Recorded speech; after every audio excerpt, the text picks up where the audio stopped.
MSN football ടോക്സിലേക്ക് അവർക്കും സ്വാഗതം. League 1-ൽ ഇന്ന് നടന്ന മത്സരമായിരുന്നു PSG vs ബ്രസ്റ്റ്. ഇന്ന് PSG ബ്രസ്റ്റിനെ എതിരില്ലാത്ത 3 ഗോളുകൾക്കാണ് പരാജയപ്പെടുത്തിയിരിക്കുന്നത്. ഇന്നത്തെ മത്സരത്തിൽ PSG വേണ്ടി ഗോളുകൾ കണ്ടെത്തിയിരിക്കുന്നത് അഷ്റഫ് ഹക്കീമി, ഡസീറ ഡുബു എന്നിവരാണ്. ഇന്ന് അഷ്റഫ് ഹക്കീമിയുടെ വക 2 ഗോളുകളാണ് ഇന്ന് താരം PSG വേണ്ടി നേടിയിട്ടുള്ളത്. അതുപോലെ തന്നെ ഇന്നത്തെ കളിയിലെ പ്ലെയർ ഓഫ് ദ മാച്ചായി തിരഞ്ഞെടുക്കപ്പെട്ടത് അത് അഷ്റഫ് ഹക്കീമിയാണ്. ഇന്ന് താരം PSG വേണ്ടി മികച്ച രീതിയിൽ തന്നെയാണ് കളിച്ചിട്ടുള്ളത്. അതുപോലെ തന്നെ ഇന്നത്തെ മത്സരത്തിൽ കളിയിൽ ആധിപത്യം സൃഷ്ടിച്ചത് അത് PSG തന്നെയാണ്. ഇന്ന് PSG-ക്ക് 75% അവരുടെ പൊസിഷൻ ഉണ്ടായിരുന്നത്. അതുപോലെ തന്നെ ഇന്ന് അവരെ 6 ബിഗ് ചാൻസ് ഇന്ന് ക്രിയേറ്റ് ചെയ്തിരുന്നു.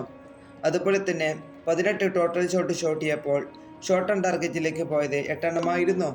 ഇന്ന് എന്തുകൊണ്ട് മികച്ച രീതിയിൽ തന്നെയായിരുന്നു PSG ഇന്ന് കളിച്ചിരുന്നത്. അതുപോലെ തന്നെ ഇന്നത്തെ മത്സരത്തിൽ PSG ഇറക്കിയിരുന്ന ആദ്യ 11 ഇങ്ങനെയായിരുന്നു. ഗോൾ കീപ്പറായിട്ട് ഷെവല്ലിയർ, അതുപോലെ തന്നെ ഡിഫൻസീവിൽ അഷ്റഫ് ഹക്കീമി, സബ്രാനി, പാച്ചോ, ലൂക്കാസ് എർണാഡസ്. ഇനി മിഡ്ഫീൽഡറായിട്ട് കാങ്ങിലെ, വിറ്റിന, സൈറ എമറെ.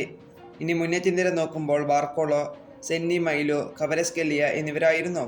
ഇന്ന് മികച്ച രീതിയിൽ തന്നെയായിരുന്നു PSG-യുടെ പരിശീലകനായിട്ടുള്ള ലൂയിസ് എൻറിക്ക് ഇറക്കിയിരുന്ന ആദ്യ 11.